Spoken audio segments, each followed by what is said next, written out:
साथियों नमस्कार, मैं डॉक्टर कुलदीप श्रीवास्तव होम्योपैथी के चमत्कार लखनऊ उत्तर प्रदेश से आप सभी लोगों का बहुत बहुत स्वागत वंदन अभिनंदन करता हूं और आशा करते हैं कि आप लोग ठीक से होंगे। साथियों आज का टॉपिक बड़ा ही जबरदस्त पावरफुल टॉपिक है, इसलिए आपसे निवेदन है कि प्लीज बने रहे हमारे साथ, कहीं मत जाएं।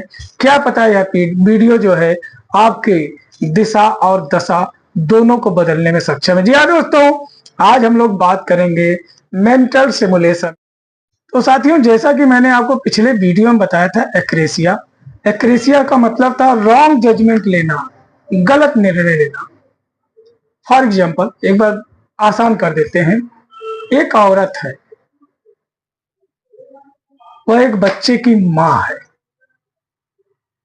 वह सुबह उठती है, नित्य प्रतिदिन जो है अपने कार्य से जो है मुक्त हो करके बगैर भोजन किए बच्चों को भोजन बना करके देती है। टिफिन नाश्ता करके बच्चों को स्कूल भेज देती है और निकल जाती है सवेरे 7:30-8 बजे। लोगों के घर में झाड़ू पोछा बर्तन, मकान दुकान में साफ सफाई करती है, मॉल में काम करती है, जी तोड़ मेहनत करती है और वहां से महीना उसे मिलता भी कितना है साथियों।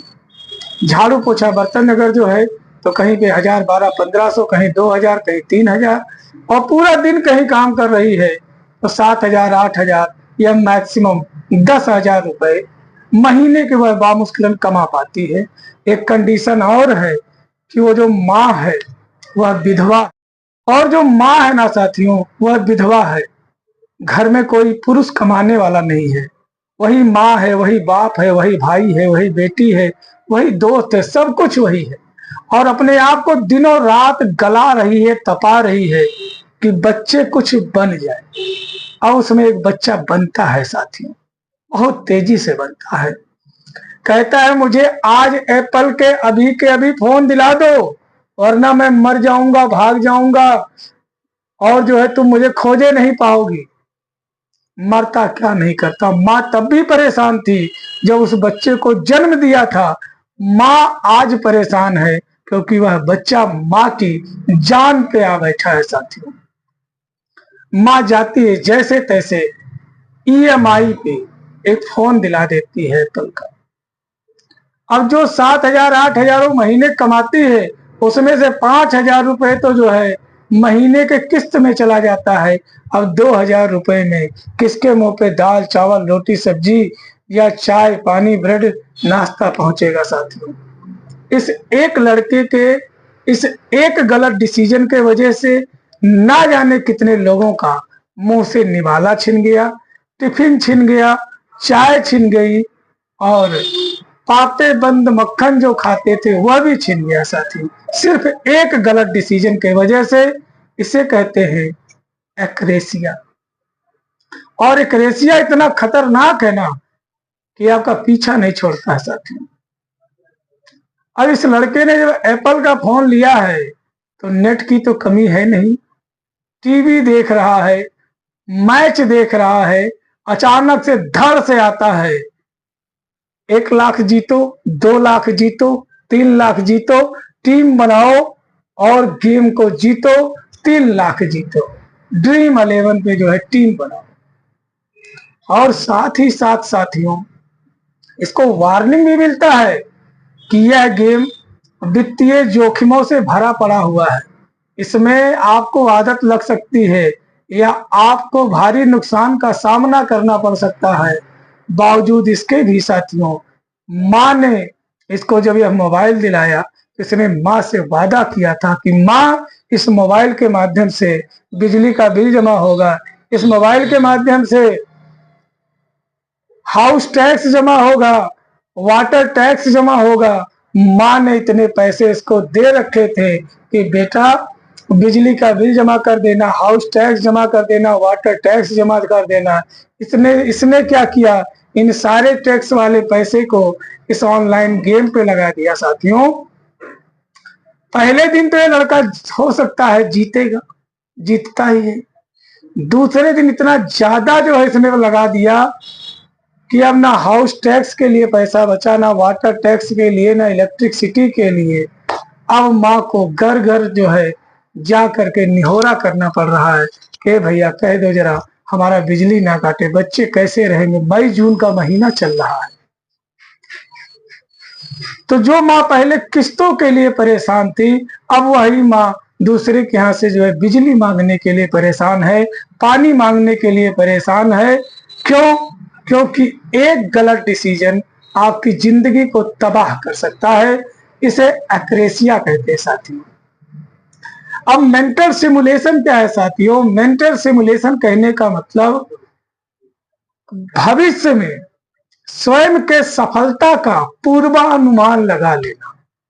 जी हाँ दोस्तों, जब इंसान कोई जी तोड़ मेहनत करता है और सिर्फ उसका फोकस अपने टारगेट्स और लिस्ट ऑफ गोल्स पे होता है, तो उसे पहले से ही अनुमान हो जाता है कि वह आने वाले समय का सबसे सफल व्यक्ति है साथियों। सफलता का रास्ता चुनौतियों से भरा होता है, चैलेंजेस से भरा होता है, और उस पे चलने वाला व्यक्ति पॉजिटिविटी से भरा होता है, सकारात्मक सोच होता है, दृढ़ संकल्प होता है, कड़ी मेहनत होती है, ईश्वर के प्रति अटूट आस्था होता है। और इतनी चीजों को लेकर के जब इंसान कूल माइंड से किसी चीज का तैयारी करता है ना साथियों, तो ईश्वर भी उसको सफल बनाने में अपना जी जान लगा देता है। और वही व्यक्ति होता है जो परीक्षा तो दूसरे दिन देना है, लेकिन परिणाम एक रात पहले ही बता देता है कि पापा परेशान ना हो, मैं नीट निकाल दूंगा, मैं आईआईटी निकाल दूंगा, मैं जो है आईएएस यूपीएससी यूपीपीसीएस जो है मैं निकाल दूंगा, मैं डॉक्टर ही बनूंगा, मैं इंजीनियर ही बनूंगा, मैं जो है डीएम एसडीएम एसपी डीवाईएसपी ही बनूंगा। वह पहले ही क्लियर कर देता है परीक्षा देने के पहले। क्यों? क्योंकि उसके अंदर मेंटल सिमुलेशन है, दृढ़ संकल्प है, ऊर्जावान है, सही समय पे सही डिसीजन लेता है, और एक बार डिसीजन ले लिया तो पीछे मुड़ करके देखता नहीं है, कड़ी मेहनत करता है, और साथियों परीक्षा देने के पहले ही परिणाम को घोषित कर देता है। इस प्रक्रिया को, इस शब्दकोश को, इस भावार्थ को मेंटल सिमुलेशन कहते हैं। फॉर एग्जाम्पल साथियों, दो लल्लू भाई थे साथियों, जो कहते थे कि मैं लोहा उड़ा दूंगा हवा में, मैं कुर्सियां उड़ा दूंगा, पंखा उड़ा दूंगा, मैं एक ऐसी मशीन बनाऊंगा कि जिसमें लोग बैठ करके उड़ेंगे। तो ऐसा नहीं है कि लोग पीछे से पीठ थपथपाते रहे होंगे, हाँ भाई राइट ब्रदर्स तू कर देगा, लेकिन करके दिखाया ना साथियों।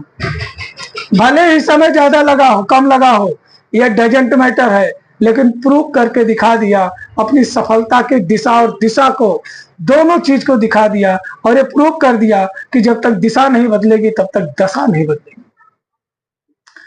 10,000 बार एक ही काम को बार बार करते रहने के कारण ही एडिसन लोगों से कहता था कि मैं एक ऐसा यंत्र बनाऊंगा जो कि कांच का बना होगा और उसमें से रोशनी निकलेगी। तो लोग ऐसा नहीं कहते थे कि हाँ हाँ बहुत सही करेगा, तेरे अंदर है। ऐसा नहीं है साथियों, मेरे दोस्त, उसका भी टांग लोग खींचते थे, लेकिन उसने करके दिखाया ना। उत्तर प्रदेश की रहने वाली एक लड़की जो कि मैथ साइड लेकर के पढ़ती थी, मैथ की छात्रा थी, सपना उसका था जो है मैथ लेकर के पढ़ी, लेकिन जीवन में कुछ ऐसे उतार चढ़ाव आए और इस तरीके से उसने जो है ह्यूमन एनाटॉमी एंड फिजियोलॉजी से प्रभावित हुई, इतना खूबसूरत लग गया उसे डॉक्टरी का विभाग और डॉक्टरी का वेशभूषा और डॉक्टरी का रुतबा कि उसने डिसीजन लिया कि नहीं, मुझे इंटर फिर से बायोलॉजी से करना है। जब उसने अपने सपने बताए होंगे एक मैथ की छात्रा ने कि नहीं मैं मैथ की छात्रा हूं लेकिन फिर भी मैं डॉक्टर बनूंगी, तो ऐसा नहीं है कि लोग कहे होंगे हाँ हाँ तू बन सकती, बिल्कुल बन सकती है। लड़की जाती है, मैथ की थी, बायोलॉजी से पढ़ाई किया, जी तोड़ मेहनत किया, और जी तोड़ मेहनत करने के बाद में अगर जो आज के डेट में कठिन परिस्थितियों का सामना करने के बाद में एक बच्ची को गोद में लेकर के जीवन के तमाम संघर्षों को पार करते हुए जीवन की महत्तम ऊंचाई तक पहुंची और अपने आप को प्रूव करके दिखाया। तो ऐसा नहीं है कि डॉक्टर राधा श्रीवास्तव को, तो ऐसा नहीं है साथियों, डॉक्टर राधा श्रीवास्तव की जो है घर परिवार हित मित्र तो उनकी सहेलियां कहती रही होंगी हाँ तो बहुत अच्छा करेगी करेगी, मुझे पूरा विश्वास है तू करेगी। ऐसे समय पे तो लोग इस तरीके से जो है साथियों पेड़ देते हैं कि उतना गन्ना भी पेड़ के जूस नहीं निकाल पाएगा जितना जलने वाले निकालते हैं, लेकिन जलने वालों की मामला समझ में नहीं आएगा कि आज उनकी सफलता में जलने वालों का भी बहुत बड़ा हाथ है। साथियों, बिहार की माटी पे जन्मा एक बच्चा जो कि 1994 में जन्म लेता है और 2010 में साथियों यूपी से आकर के वो हाई स्कूल की परीक्षा देता है, 2012 में इंटर पास करता है, 2017 तक साथियों अमेठी यूनिवर्सिटी दिल्ली से उसे बीटेक और एमबीए की परीक्षा पास करके जाता, अपने पिताजी से कहता है पिताजी ये लीजिए ढेर सारी डिग्रियां, मैंने आपके पैसों का सही मूल्यांकन किया, आज जीवन के हर परीक्षाओं में मैं सफल हो गया। बाप का जवाब सुनिए, आनंद लीजिए, बेटा तेरी पढ़ाई में बहुत खर्चा हुआ, बहुत सारे कर्ज में डूब गया, तुझे गिफ्ट करने के लिए फैक्ट्री बनाना चाह रहा था लेकिन फैक्ट्री भी जो है डूब गई, घाटे में चली गई। क्या तू मेरे सपने को पूरा कर सकता है? क्या बाप के सीने को चौड़ा कर सकता है? क्या मुझे फिर से वो खुशी ला करके दे सकता है? क्या वो सम्मान दे सकता है जो मुझसे छिन गया? ये पकड़ चाबी अगर जो प्रूव कर सकता है कि तू योग्य है तो इस कंपनी को खोल के दिखा, फिर से चला करके दिखा। लड़का साथियों पिता के चरणों को प्रणाम करता है और चाबी को लेता है और जाकर के कंपनी के ताले को नहीं खोलता है। साथियों 2017 से लेकर के 2021 तक लोगों से जाकर के जन जन को जाकर के मिलता है, उनकी समस्याओं को सुनता है और इतना मिलता है इतना मिलता है इतना मिलता है कि लोगों के दिलों में अपनी जगह बना लेता है साथियों। और लोग मन ही मन उस लड़के को चाहते हैं कि काश ये लड़का बिहार की सत्ता में आ जाता, बिहार की सरकार में आ जाता, हमारा जनप्रतिनिधि बन करके आता तो कितना अच्छा होता। लड़के ने इतना जनसंपर्क किया साथियों, एक कदम लोगों से मिलने में, जानने में, उन्हें समस्या क्या है, बीमारी क्या है, बीमारी का दवा क्यों नहीं करा रहे हैं, कारण कहाँ कहाँ आ रही है। लड़के ने पता किया दवा महंगा होने के कारण लोग यह नहीं डिसाइड कर पा रहे हैं कि दवा करे या जरूरी काम करे। लड़के ने इस चीज को लिखना शुरू किया, लिखता रहा लिखता रहा लिखता रहा, 2017 से लेकर 2021 तक लिखता रहा। एक पैर लोगों के बीच में तो दूसरा पैर डॉक्टरों के क्लिनिक में हर प्रदेश में गया, जा करके जानने की कोशिश की कि आखिर क्या बात है, क्यों होम्योपैथी पीछे है, काम सबसे अच्छा करती है, सबसे बेहतर करती है, सबसे सॉलिड करती है, कम समय में दवा काम करती है, कम खर्चे में काम करती है, इसका रेट भी बहुत कम है, लेकिन फिर भी आज के डेट में होम्योपैथी को वो सम्मान, वो प्रतिष्ठा, वो इज्जत क्यों नहीं मिल पा रही है। तो लड़के ने जाना कि यहाँ तो बाप के फैक्ट्री में एक ताला लगा हुआ है, यहाँ तो हर दिल में ताला लगा हुआ है। लोग दवा भी देते हैं तो ढक्कन छिपा करके देखते हैं कि कहीं ये दवा पढ़ ना ले, ये दवा जान ना जाए, इसकी भी क्लिनिक चलने जाए लगे, इसको भी लोग सम्मान देने लगे। सबसे पहले लड़के ने इस जो है ताले को समझा और इसकी चाबी का जो है खोज किया, आविष्कार किया। कैसे 2021 से लेकर के 2023 के बीच में इतनी मीटिंग कर ली लोगों के बीच में कि जंग लगे, ताले खुलने लगे और सबके लिए एक मंच दे दिया। 2023 में मलेशिया ले जा करके, जहां पर डॉक्टरों के मुंह में लगे हुए ताले खुले, दिलों में लगे हुए ताले खुले, दिमाग में लगे हुए ताले खुले और जो दरार का ताला था वह खुल गया और एकता का ताला जो है इस कदर से लगा कि लोग एक दूसरे से जुड़ने लगे। लोगों ने अपने रिसर्च को मंच पे रखना शुरू किया, अपने क्लिनिकल ऑब्जर्वेशन को रखना शुरू किया, अपने प्रैक्टिकल को रखना शुरू किया और अपने अनुभव को रखना शुरू किया। साथियों जब 100-125 लोगों ने अपने बारे में बताना शुरू किया तो वहीं से होम्योपैथी ने विकास करना शुरू कर दिया। होम्योपैथी ने एक नया रूप जो है लेना शुरू कर दिया। तो लड़के ने बंद फैक्ट्री का ताला बाद में खोला, पहले लोगों के दिलों में मनमुटाव का ताला खोला और आज के डेट में यह कंपनी जग जाहिर है और यह कोई और नहीं, खिलवट हाजीपुर के श्री उत्पल कुमार यादव जी हैं, जिन्होंने यह कार्य किया और बहुत ही जल्द मुझे लगता है कि लोगों से बीच में इतना लोकप्रिय हो गए हैं कि बहुत जल्दी सत्ता में भी आ जाएंगे। साथियों, मैं आशा करता हूं कि आपको समझ में आ गया होगा कि मेंटल सिमुलेशन क्या है। साथियों, मेंटल सिमुलेशन के बारे में आपने जाना समझा। अब बताते हैं कि मेंटल सिमुलेशन के बीच में आने वाली बाधाएं क्या क्या होती हैं। तो सबसे पहले, अगर जो आप सफल होना चाह रहे हैं, जीवन में अपना जो है नाम करना चाह रहे हैं, तो निगेटिव लोगों से दूर रहिए। जी हाँ दोस्तों, निगेटिव लोगों से दूर रहना पड़ेगा और आपको सदैव सजग रहना पड़ेगा, जागृत रहना पड़ेगा। लिस्ट ऑफ गोल्स क्लियर होने चाहिए। एक महिला थी साथियों, उसने गर्भ धारण किया।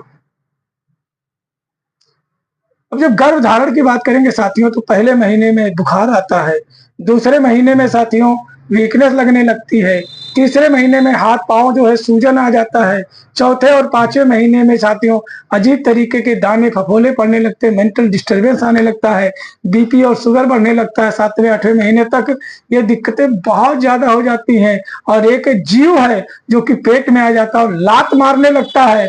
और साथियों, लात खा करके परम पिता परमेश्वर ने अगर जो किसी को भोजन देने की क्षमता रखी है, वह माँ को दिया है साथियों। इसलिए दुनिया की सभी माताओं को इसी महामंच के माध्यम से प्रणाम है। एक महिला है, वो अपने माँ से कहती है कि माँ, मेरा दर्द का समय नजदीक दिख रहा है, मुझे फील होता है, दर्द हो रहा है और लगता है कि बच्चा हो जाएगा। माँ ने कहा, बेटा अभी समय दूर है, आराम कर लो। लड़की का भाव, कहती माँ, मैं सोने जा रही हूं, जब बच्चा पैदा हो जाएगा तो मुझे जगा देना, बता देना। माँ का जवाब सुनिए साथियों, बेटा जिस समय बच्चा पैदा होगा ना, तुझे क्या पूरे मोहल्ले को पता चल जाएगा। साथियों, हमारे असफल होने पे 100, 200, 500, 500 लोग ही हमारी हंसी उड़ा सकते हैं, लेकिन हमारे सफल होने पे ना जाने कितने लोग उस रात खाना नहीं खा पाएंगे कि ये भी सफल हो गया, देखने में पागल का बच्चा लगता था, आज सफल कैसे हो गया। साथियों, सफलता का शोर जो होता है, असफलता के मुंह पे बहुत बड़ा तमाचा होता है। साथियों, बशर्ते आपको सजग रहना है। सफलता का कीड़ा दिमाग से कभी निकलना नहीं चाहिए और आलस से कभी आना नहीं चाहिए, संदेह कभी नहीं होना चाहिए खुद पर, खुद के कार्य पर और अपने गुरु पर, और हमेशा मार्गदर्शन लेते रहना चाहिए। यह मेंटल सिमुलेशन का बहुत बड़ा सिद्धांत है। एक बिजनेस का आदमी साथियों, एक जो है नेटवर्क मार्केटिंग का आदमी अपना प्लान दिखाने के लिए लोगों के घर में जाता है और जब वह प्लान को समझाते समझाते पीक पर पहुंचता है और कस्टमर जो है पैसा देने वाला ही रहता है, बिजनेस होने वाला ही रहता है, डील होने वाली होती है, तभी बगल में बैठा हुआ कुत्ता रोने लगता है। एक बार रोया, दो बार रोया, तीसरी बार में उसने कहा, सर इस कुत्ते को किसी डॉक्टर से क्यों नहीं दिखा देते हैं। बोला, डॉक्टर का कोई लेना देना नहीं है, इस कुत्ते के नीचे एक कीली निकली हुई है, एक गुर्रा निकला हुआ है, जो मोची जो जिससे जो है कील ठोकता है, उस तरीके का कील है। जब ये इसका पैर, इसका शरीर उसके ऊपर बैठता है तो वो चुभती है और ये चिल्लाता है। बोला, साहब इस कुत्ते को यहाँ से हट जाना चाहिए, ये हटता क्यों नहीं है। बोला, सर ऐसा है, कील इतना भी बड़ा नहीं है कि यह वहां से हट जाए, आदत में ले रहा है चुभने का, दर्द का। तो बहुत से ऐसे लोग हैं जिनको सफलता का कीला चुभता है, वो उठते हैं, भागते हैं और तब तक भागते रहते, कार्य करते रहते हैं जब तक कि सफल ना हो जाए। और कुछ लोग आनंद ले रहे हैं, छोटी सी कीली ही तो है, छोटी सी मुसीबत ही तो है, लेकिन सफल व्यक्ति तब तक चलता रहता है जब तक कि सफलता उसके कदमों में ना आ जाए। इसलिए मेंटल सिमुलेशन आपको सफल बनाने के लिए पूर्णतः कारगर है। और मेंटल सिमुलेशन की कोई होम्योपैथिक दवा मैं नहीं जानता हूं, बस इतनी ही दवा है कि जो काम कर रहे हैं उसको दिल से करिए, मन से करिए, और तब तक करिए जब तक कि वह कार्य जो है पूर्णतः जो है आप में समाहित ना हो जाए, और सफलता जब तक आपके कदम ना चूमने लगे। तो साथियों, कैसा लगा वीडियो जरूर कमेंट करके बताएं। यदि आपकी कोई व्यक्तिगत समस्या है तो आप जो है कमेंट के माध्यम से या फोन करके ऊपर दिए हुए नंबर पे हमसे हर रोज दोपहर 1 से 2 के बीच में बात कर सकते हैं। हर संभव आपका मदद करने का प्रयास किया जाएगा। तो कैसा लगा वीडियो कमेंट करके जरूर बताएं। आपसे करबद्ध निवेदन है कि यदि अभी तक आपने हमारे चैनल को सब्सक्राइब नहीं किया है तो प्लीज सब्सक्राइब कर लें, ताकि कोई आपसे नॉलेजेबल वीडियो छूट ना जाए। तब तक के लिए अपने सेहत स्वास्थ्य का ध्यान रखें। मिलते हैं फिर किसी अगले वीडियो में। जय हिंद, जय भारत, जय होम्योपैथी।